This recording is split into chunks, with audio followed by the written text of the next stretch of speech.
Winter always came late to Crater Lake that year.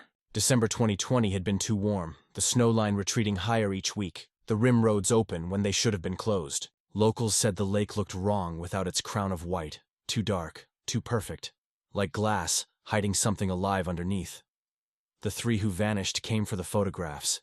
Eli Dawson, 27, engineering student from Portland; Harper Lowe, 26, outdoor filmmaker; and Ryan Cole, 28, snowboard tech and weekend climber. They'd been inseparable since college. Same Subaru, same thermoses, same dumb arguments about who forgot batteries. They called themselves the Triangle because any trip felt balanced only when all three sides showed up. On the morning of February 6, 2021, park staff saw them at the Rim Village lot just after sunrise. Harper carried her small drone case like it was made of gold. She told me she wanted the aerial shot nobody had ever done, under the ice shelf, one ranger later said. It had been a mild freeze that week, a thin crust forming at the lake's edge. "It'll hold," Harper had told Eli. "It's Oregon ice, not Alaska. It flexes." They parked beside the closed visitor center, signed into the voluntary hiker log. Short loop, filming sunrise. Back by 1 p.m. At 7:13 a.m. a tourist snapped a panoramic of the crater from the overlook. In the corner of the frame, three silhouettes stand on the slope below, their footprints a triangle descending toward the frozen rim. By 9:30 a.m., the temperature dropped abruptly. The wind reversed, slicing across the caldera. Visibility fell to 50 yards. Rangers advised visitors to clear the upper lot by noon. No one saw the trio return. The first call came the next morning from Ryan's girlfriend, who expected their usual home safe text. When she reached voicemail, she thought they'd just camped in spotty service. By nightfall, she drove from Bend and found the Subaru still in the same stall, windows crusted with ice. Camera battery charging, light blinking inside. Search and rescue mobilized before dawn. February 8th, tire chains clattered through sleet as teams traced the slope where the footprints had been seen. The first prints ended 40 feet from shore, a thin stretch of ice marked by 3 parallel lines from tripods dragged behind them. At the end of those tracks was a perfect circle in the surface, 2 feet wide, edges clean as if cut by a blade. The hole had already refrozen. Divers couldn't deploy immediately. The depth beneath that section plunged over 1,000 feet. The lake's color there turned cobalt, swallowing light in seconds. The only viable tool was a drone, Harper's specialty, but hers was missing. For 6 days, the storm alternated between snow and freezing rain, grounding all air searches. Then on February 14th, when skies finally cleared, Ranger Thomas Hale piloted the park's research drone over the crater. The camera feed started clear, frozen rings, snow cornices, shadows sliding over ice. Then, at timestamp 08:42:16, the feed dipped near the same spot where the trio's tripod tracks ended. Under the first inch of translucent ice, something glinted. Hale adjusted the gimbal and zoomed. At 3 meters depth, the lens caught a rectangular outline. A drone, intact, its lights faintly pulsing blue. Next to it, the shadow of a camera case. Then something else. 3 dark shapes fanned outward, equidistant, motionless. "Pause it," Hale whispered. The tech froze the frame. Each shape was roughly human-sized. But one detail didn't make sense. Their arrangement formed a perfect triangle, points touching an invisible center, as if deliberately positioned. They sent the coordinates to the dive unit. By February 17th, weather broke long enough for a partial dive using ROV, a remote submersible with sonar. The water temperature registered 34 degrees, visibility 20 feet. The drone operator maneuvered toward the signal beacon. Static filled the monitor, then the image cleared. The drone lodged in a lattice of ice crystals, camera still facing upward. The sub grabbed it with a claw arm. Behind it floated a fragment of red nylon webbing, the same color as Eli's harness strap. No bodies, no sign of struggle, just the faint imprint of something having been there. At base camp, Hale reviewed the recovered drone's memory card. The first video showed Harper laughing at the rim, wind shredding her hair. 3 seconds of fame, then frostbite, Ryan joked behind the camera. They launched the drone at 8:03 a.m. The footage soared across the caldera, smooth and crisp. At 8:37 a.m., it dipped toward the ice hole they'd drilled for test footage. The lens stabilized, hovering inches above the water. Harper's voice, "Drop it to subsurface, let's see blue light." The drone descended through the hole, half submerged. Static for 1 beat. Then, in the depths, faint movement. Ripples forming outward as if something beneath exhaled. Harper gasped, "Did you see that?" Ryan laughed. "Probably bubbles." Seconds later, the feed fractured. Green, white, black, and cut out. That was the final frame. For investigators, That minute became the fixed point around which every theory orbited. Hypothermia, thin ice collapse, camera stunt gone wrong, but the physics didn't add up. The ice hole was too small for 3 adults, and the surface around it was unbroken. By February 20th, storms returned, sealing the crater under 10 inches of snow. Search efforts paused. Families held vigil at Rim Village, candles freezing mid-drip. Harper's mother told reporters, she said she was chasing the reflection light, said it only happens once a year when the lake breathes. Nobody understood what she meant until March 2nd, when park sensors recorded a pressure anomaly deep below the lake, an updraft of warmer water rising from the fissure field at 1,800 feet. Locals called it the lake breathing.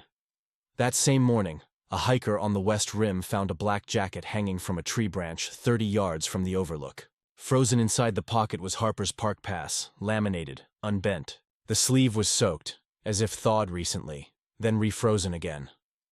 The official report listed all 3 as missing, presumed drowned, but Ranger Hale kept one line to himself from his field notes. Drone footage recovered from under ice units still retained heat signature 90 minutes after retrieval. He couldn't explain that.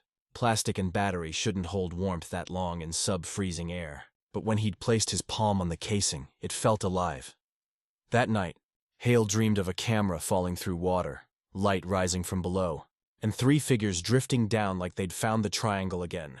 And by morning, the drone, secured in evidence storage, had recorded a new file. Timestamp, 02:47 a.m. Duration, 12 seconds. The video showed the same lake surface from above, perfectly still. Then a single breath of steam curling upward from the center of the ice hole. No one had been in the room. When Ranger Thomas Hale replayed the new 12-second clip from the evidence drone, he assumed it was a glitch. Maybe heat from the recovery lamps, maybe an internal sensor error. But the metadata told a different story. The GPS coordinates embedded in the file weren't from the storage building. They were from the center of Crater Lake itself, recorded at 2:47 a.m., exactly when a snowstorm had sealed every road for miles. He drove out before dawn anyway. The rim road was a corridor of white noise, snowflakes in his headlights, the crater invisible behind the storm. He parked at the overlook, stepped into the wind, and felt the familiar vertigo of standing at the edge of nothing. Down there, a mile across and nearly 2,000 feet deep, the lake hid its secrets under a crust of ice the color of pewter. When the wind cleared for a heartbeat, he saw it, a single patch of darker ice near the center. Not a hole but a stain, like frost burned away from underneath. He raised his binoculars, focused. The patch pulsed faintly, lighter, darker, lighter, as though something moved below. At sunrise, he radioed command. Possible thermal anomaly center basin. Request drone recon. The new drone went up at 8:13 a.m. Hale piloted it himself. The feed showed a desert of ice, wind-scored lines stretching toward the rim. As it neared the dark patch, the camera auto-adjusted for glare and revealed concentric circles spreading outward. Each ring perfect, geometric, like ripples frozen mid-motion. That's not natural, his technician muttered. Hale agreed. He hovered the drone 10 feet above the surface, deployed the thermal lens. The screen lit orange, a round plume of heat, roughly human-sized, drifting just below the crust. He logged coordinates, lowered the drone closer. The ice broke. It didn't shatter. It peeled, like skin lifting from sunburn. The drone dropped 6 feet into a pocket of air before its rotors stabilized. Steam flooded the lens. Through it, for a split second, Hale saw movement. 3 elongated shapes rotating slowly in the water, equidistant, each the length of a person. He tried to focus, but the feed blinked white and went dead. When they retrieved the drone later that day, its temperature sensors read 92 degrees. The battery had drained entirely, yet the body was warm, as if it had absorbed heat instead of losing it. The footage recovered from its cache was fragmentary. 10 frames of blurry blue, 1 clear still. The still showed the ice from below, 3 silhouettes tethered together by a faint red line. Harper, Eli, and Ryan had carried a red safety cord on every climb. The line looked taut, stretching into the abyss. 2 weeks later, when the ice thawed, the Park Service sent divers. The lake's interior was calm, visibility good for the first 30 feet, then absolute darkness. The ROV descended to 80 ft, 100 ft, 140 ft. At 162 ft it found the red line. It rose from the silt like a thread of blood. The claw arm followed it until the camera caught a glint. A carabiner, then another, then nothing. The line ended in mid-water, cut clean. The divers brought up the segment of rope and one object snagged in the fibers. A small metal tag engraved with coordinates and 2 letters. HL, Harper Low, Hale whispered. It was her gear tag. The media called it the Crater Lake Triangle. Reporters swarmed the rim, drones buzzing where rangers weren't allowed. Families camped in parking lots waiting for miracles. The Park Service shut the area, citing safety. But every closure breeds curiosity. In March 2021, a hobbyist pilot from Medford snuck his own drone over the ice and live-streamed it to YouTube.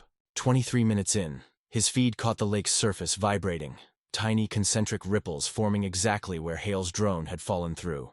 His camera dipped, autofocused, and framed 3 faint shadows beneath. The comments exploded before the stream cut to static. Hale watched the upload later from his office. The coordinates in the metadata were identical to the previous readings. Center basin, depth unknown. But there was something else. A reflection on the ice just before the feed died. It wasn't light from above. It was a mirror image of the drone itself, seen from underneath, as if another camera looked back. The families begged for answers. Harper's father asked to see the recovered footage. The FBI analyst showed him the still frame, the 3 silhouettes, the red line, the impossible geometry. He stared for a long time and said quietly, "She always said triangles are the strongest shape." By April, the ice began to fracture. Meltwater streams carved silver lines across the surface, and the lake returned to liquid silence. On April 9th, the park reopened the west rim for limited access. Tourists returned. On April 15th, a family hiking the rim trail spotted something glinting in the shallows near Cleetwood Cove. Rangers hauled it out with poles. A waterproof camera housing, label faded but readable, R. Cole. Inside, the SD card was intact. The footage started ordinary. Harper laughing, Eli pretending to fall through the ice, Ryan teasing them both.